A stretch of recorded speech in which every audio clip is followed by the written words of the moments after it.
армысыздар, гүлсүйер қауым, көңіл күйлеріңіз қалай? Менің қызғалдақтарымды қараңыздар, көзімді қуантып жатыр. Не деген әдемі түстер шығып жатыр ше. Қуанып, осының пиязшығын алып қадай салғаныма қуанып жатырмын ше. Әдемі, ар жақта да. Келесі жылы вообще көбейеді. Биыл осылай болып тұр. Келесі жылы тағы да бұдан да пышный болатын болады, алла бұйыртса. Кіреберіс жердегі гүлдердің бәрін шығардым. Себебі ана жер өте қатты ысып кетті. Болмай кетті. Сонымен көлеңкі жерге шығарып қойдым. Өздерінен де күшті, бұл жерде әдемі өсетін болады, алла бұйыртса.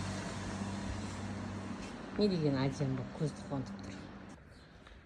Биыл гүлдерімді осылай орналастырдым. Өте әдемі болып тұр. Мына дүйкенбайкемді қараңыздар. Не деген үлкен куст болып тұр. Осылай барлық гүл дерлік далаға шықты.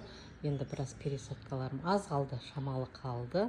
Содан кейін алла бұйыртса пересадкадан құтылып, тек осылардың әдемілігімен сүйсініп, осыларға қарап, көңіліміз жайланып, көзімізді қуантып отыратын күндер келді. Мына жерде көрсетейін дегенім, өткенде айтқан едім ғой, аралар тозаңдандырып жатыр, жұмыс жасап жатыр деп, міне жұмысының нәтижесі. Дөп дөңгелек болып тұрған, көрдіңіздер ме? Сол бармақтай болып үлкен болу керек, өзі енді түсіп қалмаса. Міне екіден байлады, Аллаға сансыз шүкір. Түспей, күзге дейін әдемі дәні толық піссе, камелия гүлін дәнінен егетін боламыз.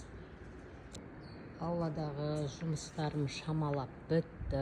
Аллаға шүкір, енді аз ғана пересадкамды бітірсем болды. Сонымен тыныш ғана осы гүлдерге де күнделікті суғарып, осылардың әдемілігіне сүйсініп жүретін боламын. Ана жерде гортензия, одан кейін роза. Міне, ана жерде де гортензия, ар жағында алисум сарысы.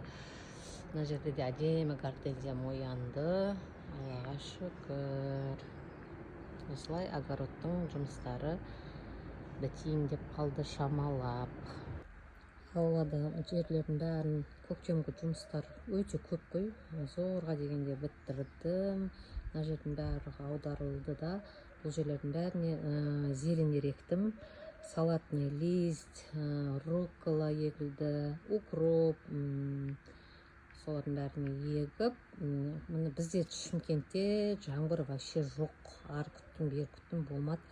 Ақыры сеуіп, күнде енді үстін шлангымен суғара берем. Жаңбыр сияқты шашып суғарып жатырмын. Құда қаласа бір аптада бұл жердің бәріне зелендер шығып, көкпенбек болатын болады. Мына қызғалдақтарымды қараңыздар қандай. Биыл енді былтырғы сатылымдан кейін қызғалдақтың түбіндегі пиязшық қой енді. Биыл міне мынандай болып гүлдеді, я.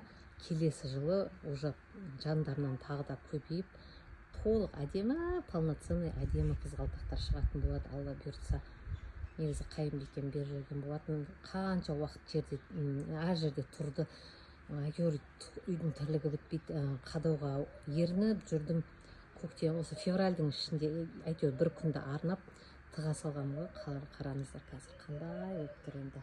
Көзімді қуантып тұр. Негізі әйтеуір қимылдасаң, сол қимылдаған еңбегіңе аласың негізі әдемілікті да. Мына жерге енді қимылдап зелендер егіп жатырмын. Алла бұйыртса зелендер көкпенбек болып бір аптадан кейін шығып қалады. Көктемдік жұмыстар өте көп қой. Енді зорға дегенде біттім. Мына герандар шықты. Атроскалардың барлығы дегенде жайнап тұр. Алдағы уақытта уже әдемілікпен сіздерді қуантатын боламын. Жүзімдерімізде биыл тупай деп қояйық, ешқандай үсімекті, жап-жасыл желекке айналады. Енді жайлап видеоларды салатын боламын. Пересадкалардың бәрі бітті, алла қаласа. Енді сыпырып, сиырып, жинап, тазалап болдым аулаларды. Гүлдердің бәрі шықты. аулаға шықты. Алдағы уақытта әдемі керемет видеоларды күтіңіздер. Келесі кездескенше сау болыңыздар. Көктем деген керемет қой. Сау болыңыздар.